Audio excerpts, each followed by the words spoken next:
Assalamualaikum warahmatullahi wabarakatuh. Hai Sobat Pebio, berjumpa lagi dengan saya Syahrani Al-Hajar dalam pembelajaran biologi. Kali ini saya akan membahas tentang fungi atau jamur. Ciri-ciri umum dari jamur adalah sebagai berikut. Yang pertama, selnya bersifat eukariotik, artinya selnya memiliki dinding atau membran inti. Ukuran tubuhnya bervariasi dan ada yang uniseluler, ada juga yang multiseluler. Bentuknya pun bervariasi, tidak memiliki klorofil, sehingga jamur tidak dapat membuat makanannya sendiri. Yang kelima, ada bersifat heterotrof. Sebagai organisme heterotrof, jamur mendapat makanannya dengan cara menyerap zat organik dari tempat hidupnya. Yang keenam, menempel pada substrat, tidak dapat bergerak aktif. Memiliki dinding sel yang tersusun dari zat kitin. Tubuh fungi tersusun atas hifa yang berkumpul membentuk miselium. Hifa adalah sel memanjang berupa benang-benang, terdiri dari hifa vegetatif dan hifa reproduktif. Hifa vegetatif untuk menyerap makanan dan hifa reproduktif untuk menghasilkan spora. Coba kalian perhatikan gambar berikut ini. Ini adalah badan buah yang disebut dengan miselium. Miselium merupakan sekumpulan dari benang-benang hifa.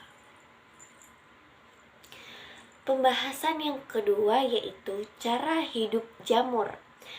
Ada 3 macam cara. Yang pertama ada saprofit, yaitu memperoleh zat organik dari makhluk hidup yang telah mati, biasanya berperan sebagai dekomposer. Yang kedua yaitu sebagai parasit, yaitu memperoleh zat organik dari makhluk inangnya, makhluk hidup yang menjadi inangnya, biasanya disebut jamur patogen. Jamur-jamur ini salah satunya adalah yang mengakibatkan penyakit baik pada manusia, hewan, maupun tumbuhan. Berikutnya dengan cara mutual atau simbiosis mutualisme, dengan cara memperoleh zat organik dari makhluk hidup yang masih hidup tetapi saling menguntungkan. Dalam simbiosis mutualisme ini, jamur memperoleh nutrisi berupa zat organik dari tumbuhan inangnya.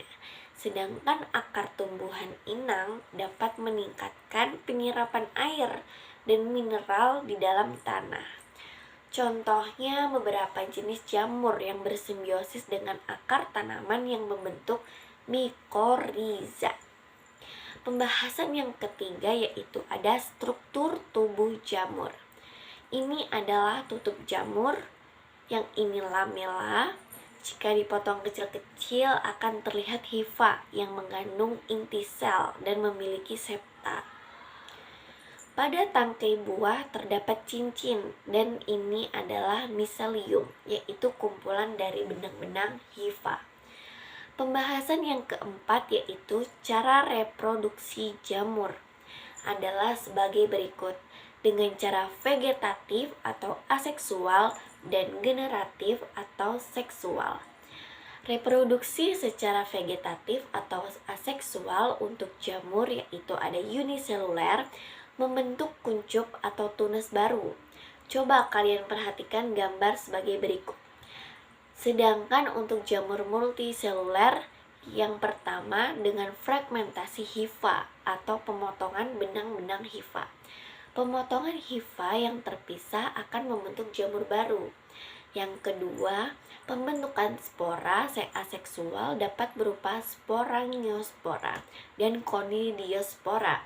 Ini adalah gambaran bagaimana cara pembentukan dengan fragmentasi dan pembentukan conidiospora.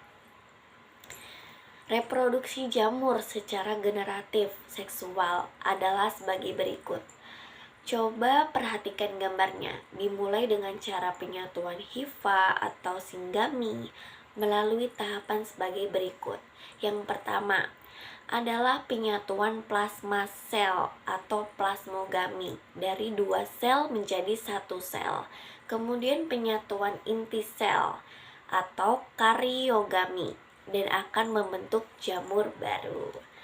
Pembahasan yang kelima yaitu ada klasifikasi dari jamur-jamur. Berdasarkan cara perkembangbiakannya, generatifnya dibagi menjadi 4, yaitu yang pertama adalah Zygomicota, contohnya Rhizopus sp. Yang kedua ada Asimicota, contohnya Saccharomyces cerevisiae. Yang ketiga ada Basidiomycota, contohnya Amanita muscaria. Dan yang keempat adalah Deuteromycota, contohnya beberapa spesies dari Penicillium sp. Untuk lebih jelasnya, mari kita bahas satu persatu. Mulai dari Zygomicota, ciri-cirinya yaitu hifa tidak bersekat, inti sel banyak. Yang kedua, menghasilkan zigospora. Yang ketiga, tidak memiliki tubuh buah. Yang keempat, cara hidup Zygomicota sebagai pengurai di tanah pada sisa-sisa organisme yang mati dan membusuk pada makanan, seperti pada roti, nasi, dan tempe. Reproduksi secara aseksual dengan fragmentasi hifa dan pembentukan spora aseksual. Secara aseksual dengan cara pembentukan spora seksual atau zigospora. Ini adalah gambar dari jamur yang tergolong dalam Zygomicota yaitu Rhizopus sp. Yang kedua ada Asimicota dengan ciri-ciri yaitu ada yang bersel satu dan ada juga yang bersel banyak, memiliki hifa yang bersekat, menghasilkan askospora sebagai hasil reproduksi seksual dalam askus yang berbentuk kantong.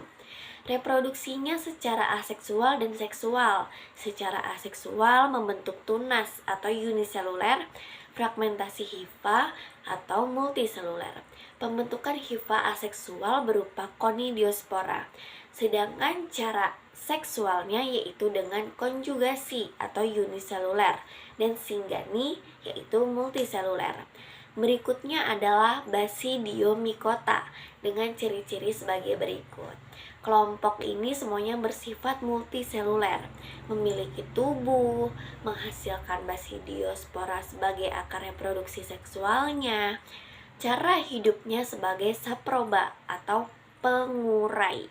Simbiosis mutualisme dengan akar tumbuhan membentuk mikoriza, parasit pada organisme lain.